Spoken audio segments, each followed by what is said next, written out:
Bom dia, graça e paz, Deus te abençoe. É um prazer estar aqui com vocês essa manhã. Meu nome é Paulo César, sou pastor auxiliar na primeira igreja presbiteriana de Betim, Minas Gerais, ali junto com o pastor Ricardo. E recebi com muita alegria o convite para estar aqui com os irmãos durante esse fim de semana, podendo compartilhar um pouquinho da palavra de Deus com os irmãos. Que essa igreja continue sendo abençoada, essas nossas orações, em nome de Jesus. Amém? Gostaria de convidar você a abrir sua Bíblia na carta do apóstolo Paulo aos Gálatas. Gálatas, capítulo de número 2. Eu vou estar lendo do verso 1 até o verso de número 10.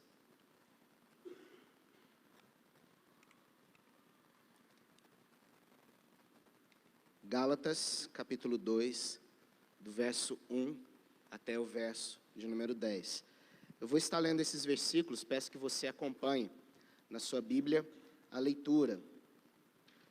Diz assim a palavra do Senhor: 14 anos depois, subi outra vez a Jerusalém com Barnabé, levando também a Tito. Subi em obediência a uma revelação e lhes expus o evangelho que prego entre os gentios, mas em particular aos que pareciam de maior influência, para de algum modo não correr ou ter corrido em vão. Contudo, nem mesmo Tito, que estava comigo, sendo grego, foi constrangido a circuncidar-se.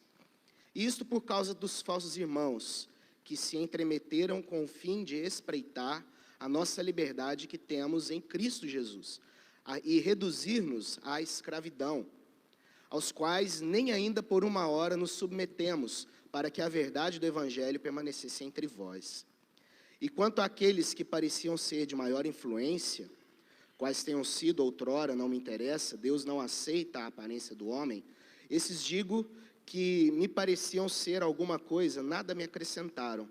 Antes, pelo contrário, quando viram que o evangelho da circuncisão me fora confiado, como a Pedro o da circuncisão, pois aquele que operou eficazmente em Pedro para o apostolado da circuncisão também operou eficazmente em mim para com os gentios.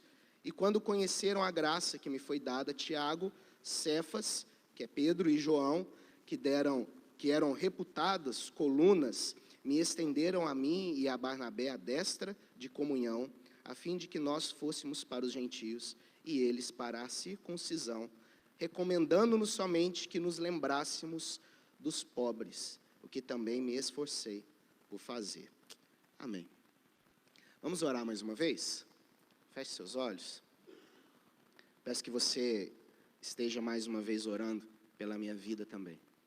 Santo Deus, nós louvamos o Senhor, ó Deus, por esse momento de podermos, Deus, ó Pai, meditar na Tua Santa Palavra, e pedimos ao Teu Santo Espírito, Deus, que nos conduza, Deus, ó Pai, alimente, Deus, ó Pai, a nossa vida, os nossos corações, através, ó Deus, ó Pai, da Tua revelação. Que em nome de Jesus, Deus, seja eu somente um instrumento do Senhor. É a oração que fazemos em nome de Jesus Cristo. Amém.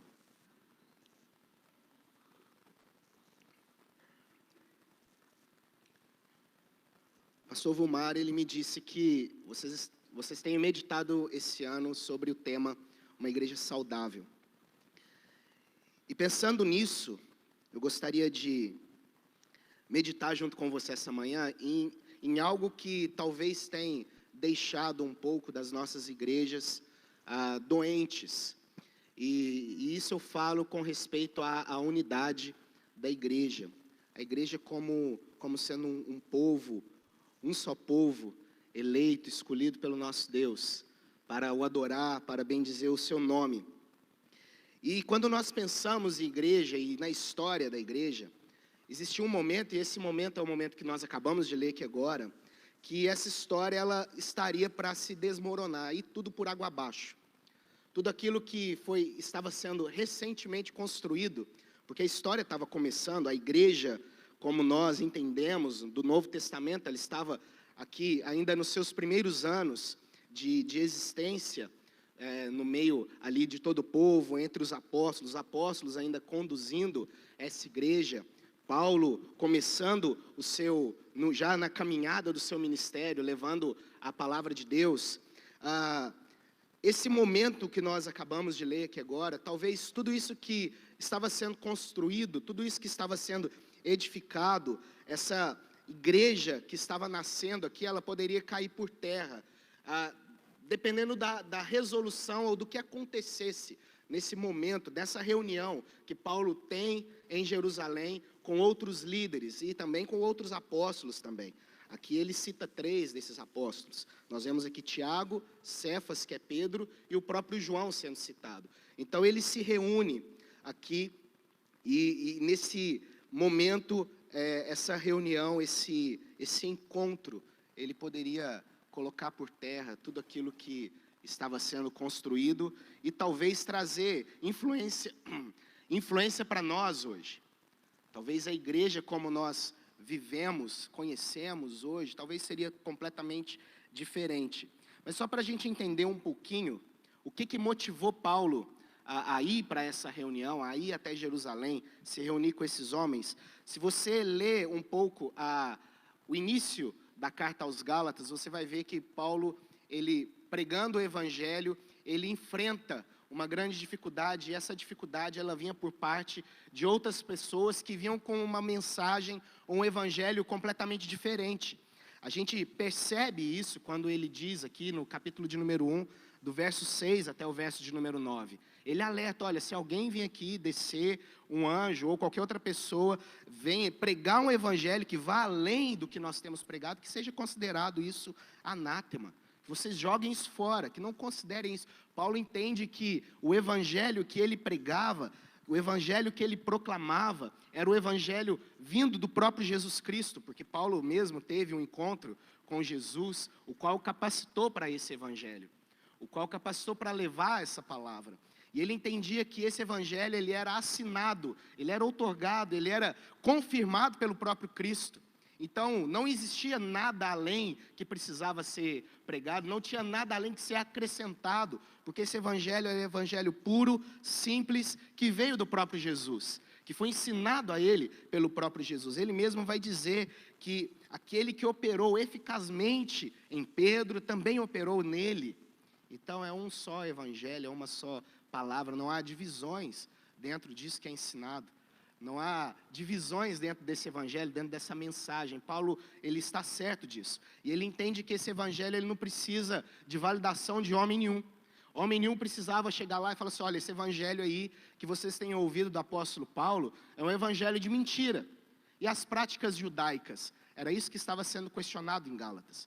Tinha um povo lá que se reunia, que eram alguns judeus que se converteram ao evangelho, ou próprios judeus mesmo, infiltrados e pegando carona na igreja que estava começando. Eles falavam assim, mas e as práticas judaicas? E aquilo que Moisés ensinou?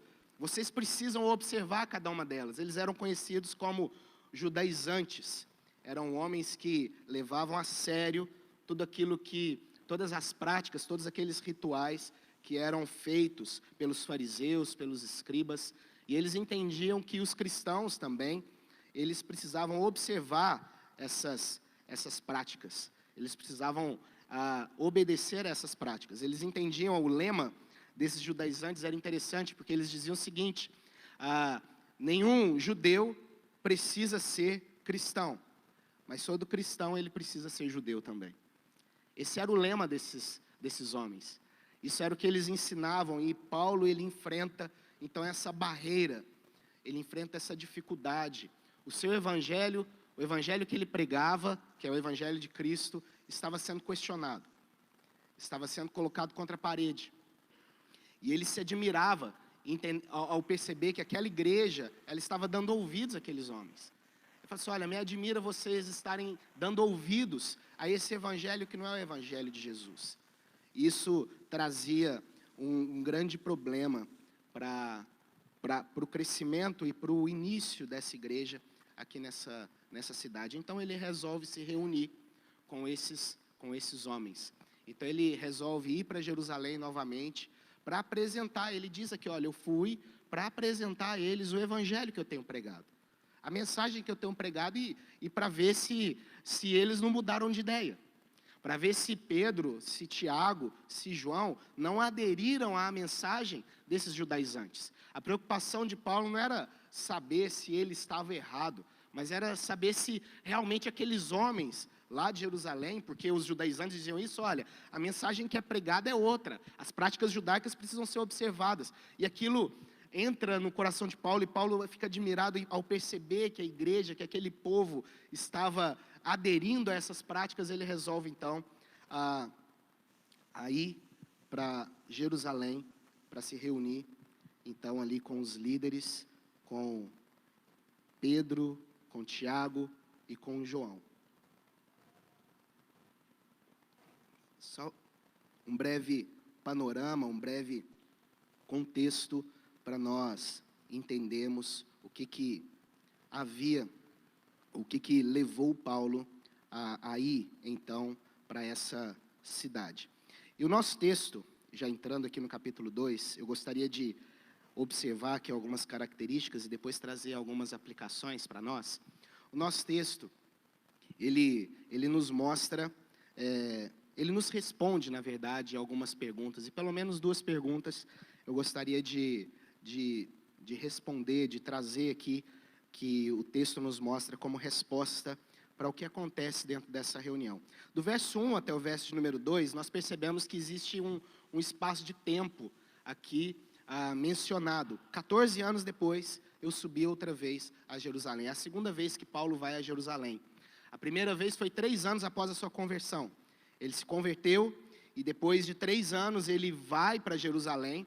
Ele se reúne a primeira vez ali com os demais apóstolos, e após essa reunião, ele juntamente com Barnabé, que era também velho conhecido ali de Pedro, Tiago e João e dos demais, a irem para a sua primeira viagem missionária, a partirem dali para pregar o evangelho. Paulo tinha um intuito, nós conhecemos a história dele, de levar o evangelho e chegar com o evangelho a locais distantes, a sair, a cumprir aquele ide de Jesus Cristo, quando ele diz que vocês serão as minhas testemunhas em Jerusalém, Samaria e até os confins da terra.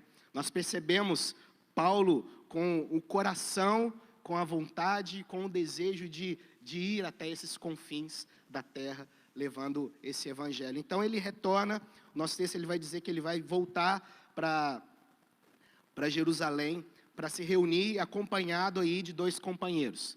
Barnabé, já velho conhecido, como eu disse, e Tito, que era novato, que era recém-pastor, amigo, era companheiro de Paulo. Paulo era seu mentor, Paulo era quem instruía tanto Tito quanto Timóteo e outros homens. Epafrodito também, eram outros que estavam ali sob a tutela do apóstolo Paulo. Então ele vai. E a primeira pergunta que a gente precisa responder aqui é quais eram as intenções então dessa viagem. A primeira delas a gente mencionou, ele vai lá por toda esses questionamentos que ele estava enfrentando, mas ele diz também que ele vai até Jerusalém se reunir por obediência. Veja o que diz aqui o verso de número 2. Subi em obediência a uma revelação e lhes expus o evangelho que prego. Paulo tinha um motivo interno, ele tinha algo que o movia, que era essa própria obediência. Ele estava fazendo isso porque o próprio Deus havia dito para ele, olha, vai lá e se reúne com esse povo.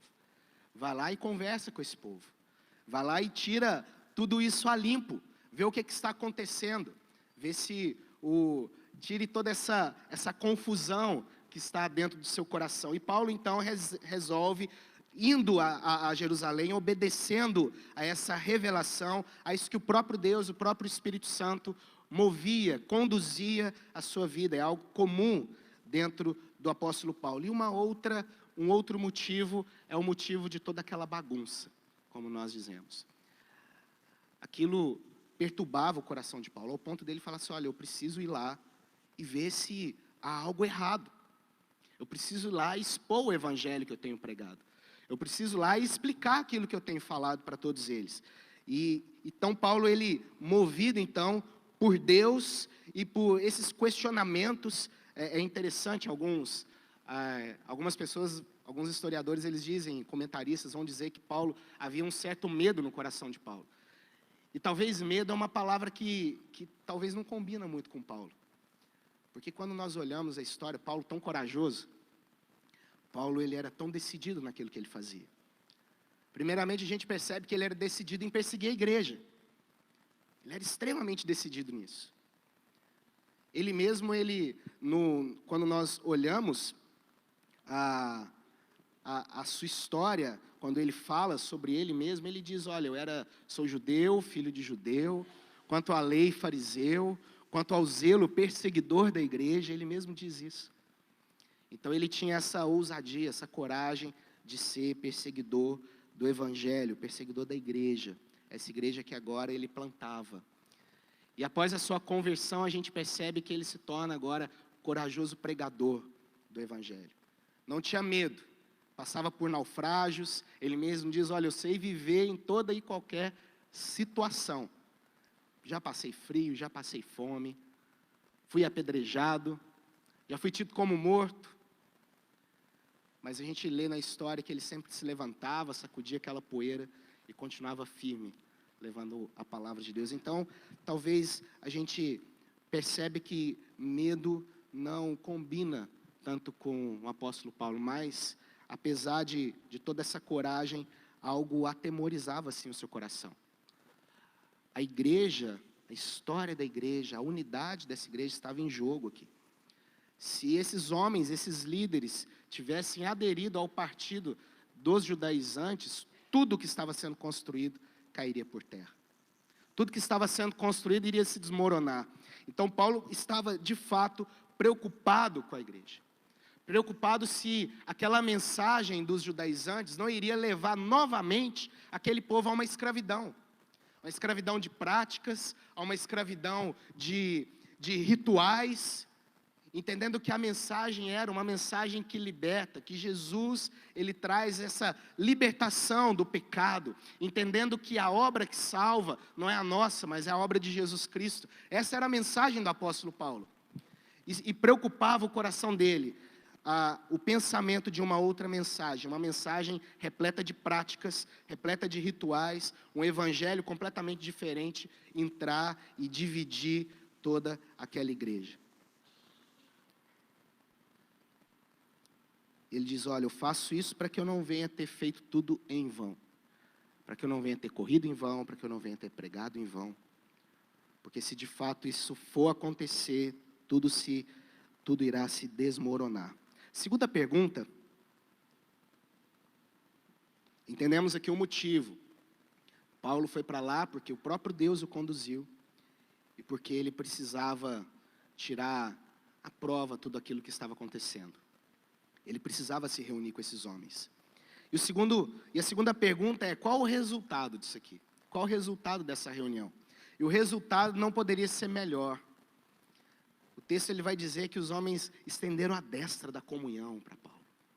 Paulo, continue firme. O evangelho é o evangelho da salvação pela fé. O evangelho é o evangelho de Jesus. Continue firme. Verso 3 até o verso 6 nós percebemos isso. Contudo, nem mesmo a Tito, que estava comigo, sendo grego, é interessante isso aqui.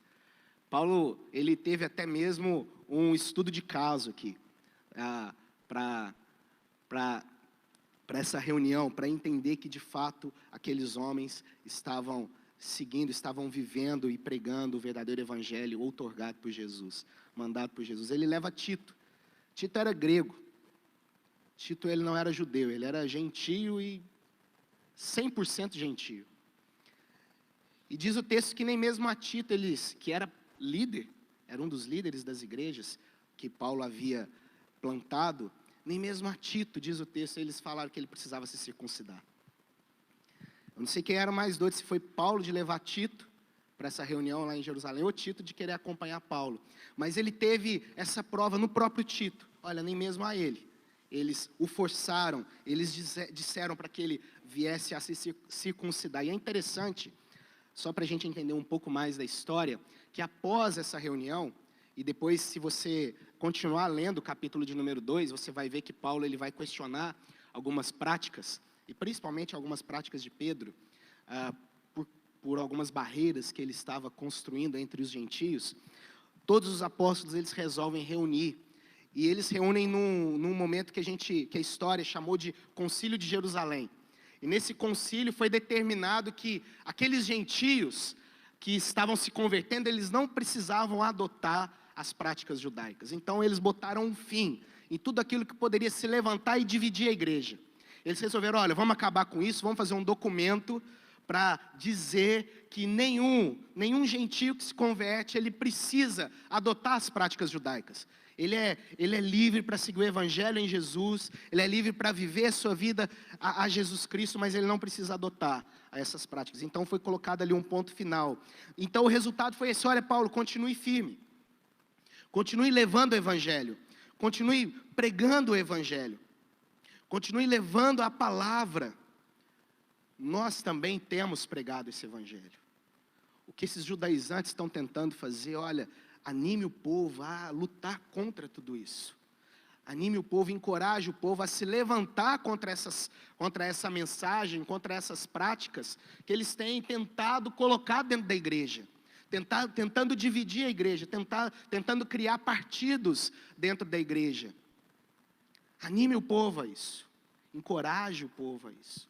A mensagem do evangelho, ela precisa nos unir.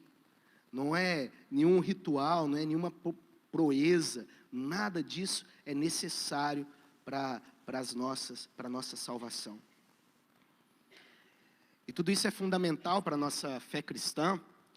Quando nós lemos tantas regras de purificação descritas por Moisés, quando nós lemos o Antigo Testamento, não é que a gente entende, muito pelo contrário. Muitas pessoas dizem que aquilo que estava no Antigo Testamento a gente precisa descartar, mas não é isso. Quando nós lemos todas essas práticas, a gente precisa entender que, em primeiro lugar, tudo isso aponta para Jesus. Essas práticas eram tipos de Jesus sendo mostrado no Antigo Testamento, mostrando para a redenção das nossas vidas, mostrando para a salvação em Cristo, mostrando para a libertação do pecado. Tudo aquilo nos aponta para Jesus Cristo. Todo o Antigo Testamento, ele se cumpre em Jesus Cristo. A lei se cumpre em Jesus. Então isso é importante. O Antigo Testamento ele é importante porque ele aponta para Jesus. Ao ler o Antigo Testamento, nós precisamos buscar e orar a Deus para que nós venhamos ver Jesus ali. Tudo mostra, tudo aponta para Jesus. Mas é importante para nós também, porque todas aquelas práticas que eram feitas, não é para que as pessoas se tornassem acessíveis ou aceitáveis diante de Deus. Olha, eu vou aqui cumprir todas essas práticas para que eu seja aceito diante da presença de Deus. Não, muito pelo contrário. Deus ele é tão santo, que nem todas aquelas práticas, nem todos aqueles rituais eram capazes de nos fazer aceitáveis diante de Deus, ao ponto de Jesus ter vindo. Cumprindo toda a lei, observando todas as coisas, Deus ele é tão santo, tão puro, que isso não nos torna aceitáveis diante dele. Era isso que Deus mostrava. Por isso Jesus vem, por isso Jesus cumpre todas as coisas. Por isso nós somos aceitos na presença de Deus por intermédio de Jesus Cristo.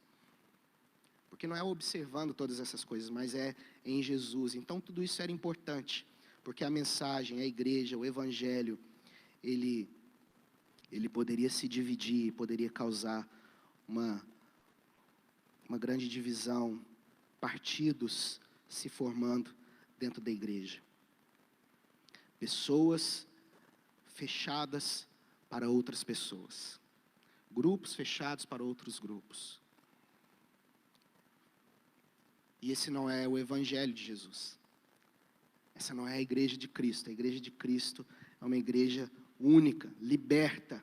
Essa mensagem que nos liberta, que nos traz liberdade cultural, essa mensagem que nos traz liberdade emocional, porque nós já não vivemos mais naquele medo, naquela inconstância, como se a gente estivesse correndo ali numa esteira, com medo de cair, se a gente não observasse as práticas, com medo de escorregar, com medo de ser lançado ao chão por não observar todos aqueles costumes. O evangelho ele nos traz liberdade de tudo isso. Ele liberta a nossa mente, o nosso coração, a nossa vida de tudo isso. E essa era a mensagem que Paulo pregava, essa era a mensagem que os apóstolos pregavam. Mas o que tudo isso tem a ver comigo e com você hoje? Pensando na saúde da nossa igreja, pensando na saúde da igreja de Jesus Cristo. A unidade, ela precisa ser uma marca nas nossas vidas. Ela precisa ser uma marca na vida da igreja. Uma marca na nossa história, na nossa trajetória. E eu queria destacar aqui 3 marcas de uma verdadeira unidade, uma unidade saudável e que gera saúde dentro da igreja. Paulo pensava nesse futuro. Paulo pensava nessa igreja única, unida, fortalecida por Jesus. E a primeira marca de uma igreja unida, de uma igreja saudável, que tem uma unidade saudável, é uma igreja que é marcada pela aceitação. Verso de número 4. E isto por causa dos falsos irmãos que se entremeteram com o fim de espreitar nossa liberdade, que temos em Cristo Jesus, e reduzir-nos à escravidão. Haviam pessoas ali, querendo implementar, escravizar, querendo que as pessoas observassem as suas práticas, tentando ali unificar, colocar sua cultura, colocar o seu entendimento, colocar as suas práticas, a sua maneira de se comportar, a sua maneira de viver, a sua maneira de vestir, a sua maneira de falar dentro daquela igreja, gerando ali talvez uma igreja uniformizada. Uma única cultura, uma única prática, uma única vestimenta, uma única maneira de falar. Mas quando nós vemos Jesus Cristo, é interessante que Jesus ele diz algo. Ele cita o profeta Isaías. Isaías capítulo de número 56, verso 7. Jesus, quando ele entra ali no templo, e ele vê ali aqueles vendedores no pátio do templo. E aqueles vendedores, eles estavam ali vendendo materiais de culto. Porque os gentios, os samaritanos, eles subiam até Jerusalém para adorar a Deus. Só que era dito entre os judeus que aqueles animais que talvez, por exemplo, um samaritano ou um gentio que se convertesse, chegasse lá para adorar o Senhor, ele tinha que comprar um animal judeu, criado por um judeu para poder adorar a Deus. Porque a adoração dele, ela só seria aceita se ele levasse, se ele comprasse aquele animal que um judeu criou. Da forma como os judeus entendiam que Deus precisava ser adorado. E Jesus olha aquilo, e aquilo gera no coração de Jesus uma tristeza, misturado também com um pouco de ira, que Jesus chega, revira todas as mesas e ele diz, ele cita ali o profeta Isaías, dizendo assim, olha, a minha casa, ela será chamada casa de oração para todas as nações. A minha casa não é dos judeus, a minha casa é para todos os povos.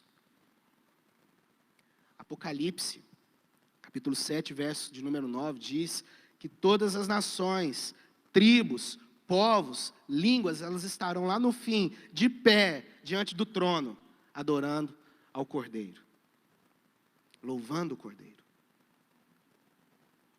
Não há cultura, não há divisão cultural, não há divisão de vestimenta, de raça, de cor, não há divisão social dentro da igreja de Jesus. A igreja de Jesus é uma igreja para todos os povos. Por isso, ide, vão por todo mundo, preguem o evangelho, façam discípulos, vão a todas as nações, preguem o evangelho, façam discípulos. A unidade cristã não leva em consideração essas diferenças que nós temos. Ela precisa gerar entre nós o entendimento de que somos uma família, de que nós temos algo em comum, somos irmãos.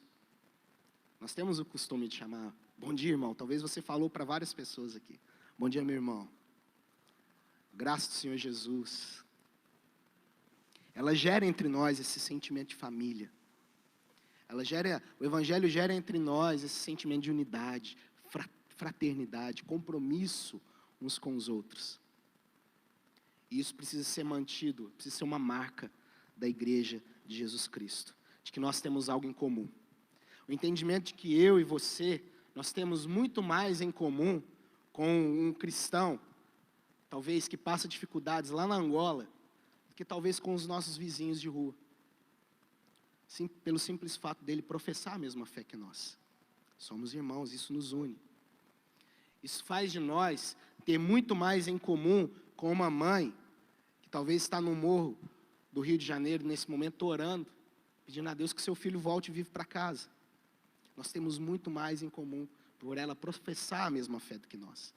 Nós precisamos entender isso. A aceitação. Segunda marca que a unidade, uma unidade sadia gera na igreja é o reconhecimento. É o entendimento de que não só temos distinções por a igreja de Jesus ser uma igreja multicultural, no sentido de povos, línguas, nações, todos eles estarem unidos nesse evangelho verdadeiro, o verdadeiro evangelho, mas nós precisamos entender que fomos chamados também para distintas tarefas. Verso de número 7. Paulo, foi dado a ele o evangelho para os incircuncisos, os gentios. Paulo, ele é chamado de o apóstolo dos gentios. Ele pregava o evangelho entre os gentios. Pedro, ele foi chamado para o evangelho para os circuncisos, aqueles judeus. Quando nós lemos lá as cartas de Pedro, principalmente a primeira carta, a gente percebe isso muito claro. Ali alguns judeus, eles estavam sendo dispersos, e Pedro escreve aquela igreja de judeus que se converteram, encorajando-os a permanecerem firmes no meio daquela perseguição. Paulo chamado para os gentios, Pedro chamado para os judeus. A igreja de Jesus Cristo, ela, além de ser diversa, como nós somos diferentes, Jesus, o próprio Espírito Santo, ele administra também nessa igreja dons, talentos diferentes também, nos chama para diferentes movimentos, ações dentro do seu corpo. E a gente não pode supervalorizar um em detrimento dos outros. Achar porque nós temos tal dom, tal capacidade, somos melhores.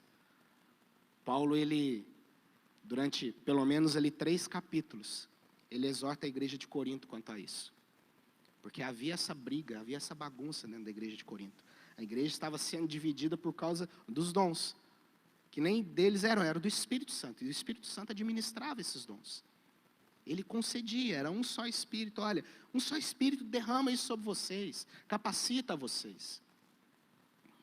A unidade se baseia também nesse reconhecimento, de que temos chamados distintos. 1 Coríntios 12, a partir do 13, Paulo diz, um só Espírito, todos nós fomos batizados em um corpo, quer judeus, quer gregos, quer escravos, quer livres. A mão, ela não pode dizer, porque não é pé, ela não é do corpo.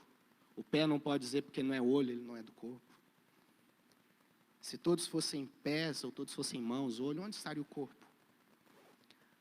A igreja, a unidade da igreja, uma marca dessa unidade, é esse entendimento que temos chamados diferentes. Jesus, ele nos capacita para obras diferentes.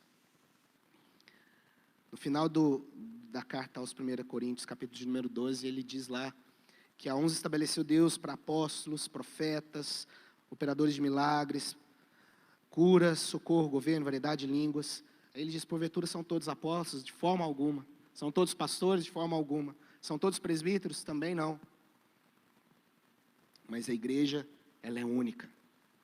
Apesar de sermos chamados também para obras distintas. E a gente precisa reconhecer isso. A gente precisa entender isso. E por fim, de acordo aqui com o nosso texto, uma marca também da unidade é a compaixão. Verso 10. Recomendando-nos somente que nos lembrássemos dos pobres, o que também me esforcei por fazer. A recomendação final aqui dos apóstolos era, olha, Paulo, se lembre dos pobres. Lembre-se dos necessitados.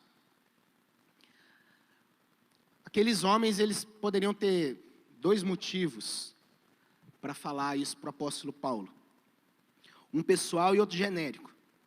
Um particular deles e outro genérico. Particular, porque as igrejas judaicas, o costume é que elas eram mais pobres do que as igrejas gentias. Os gentios, eles tinham uma condição financeira um pouco melhor. Isso porque os judeus, eles viviam ali sob o domínio do Império Romano, e eles tinham que contribuir, eles tinham que pagar impostos. Por isso eles não gostavam de forma alguma dos cobradores de impostos. Os impostos eram abusivos mesmo. E eles tinham necessidade, a maioria eram pobres, muitas viúvas, órfãos.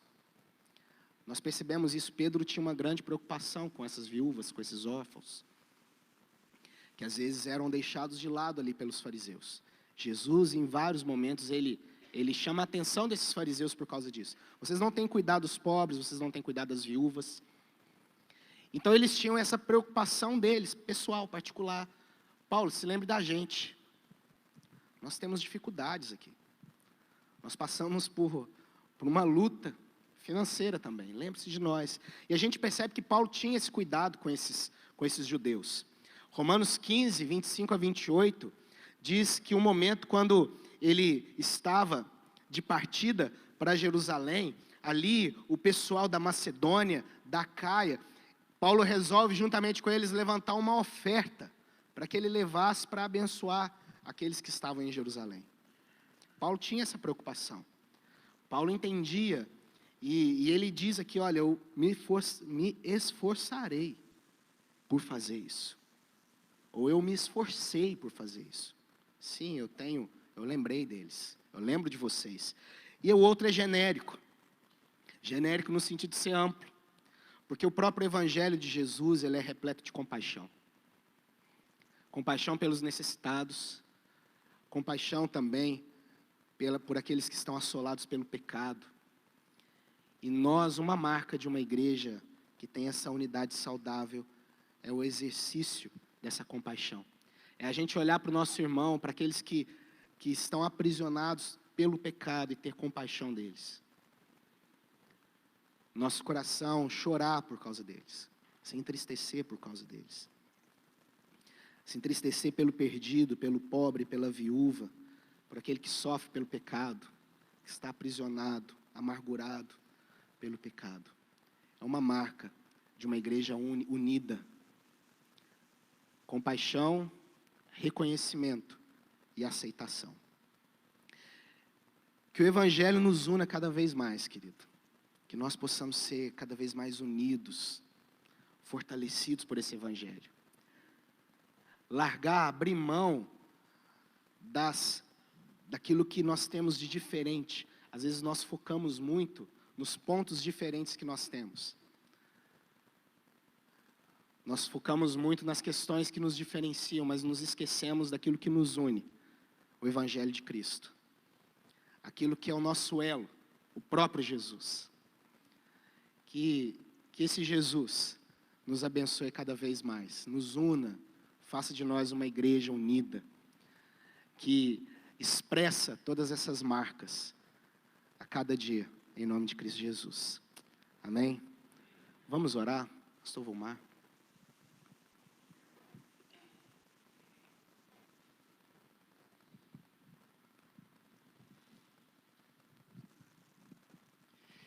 Pai, nós te louvamos por Tua palavra, produzindo em nós, ó Deus, um espírito de unidade. Que nós possamos, de fato, ó Deus, obedecermos o preceito da palavra do Senhor. Assim como o Senhor operou, Deus, na vida da igreja, naquele contexto, quando vemos em Atos 15 a igreja de uma grande dificuldade e ali o Senhor trouxe uma direção. Nós possamos, ó Deus, mantermos unidos e focados no Senhor. Recebemos nesta manhã a Tua palavra, no espírito de obediência. E esse é o desejo do nosso coração, ó Pai, crescermos na palavra do Senhor, em nome de Jesus. Amém. Nós vamos adorar o Senhor com o nosso coral neste momento, 2 hinos. E eu convido os presbíteros já a tomar assento comigo à mesa.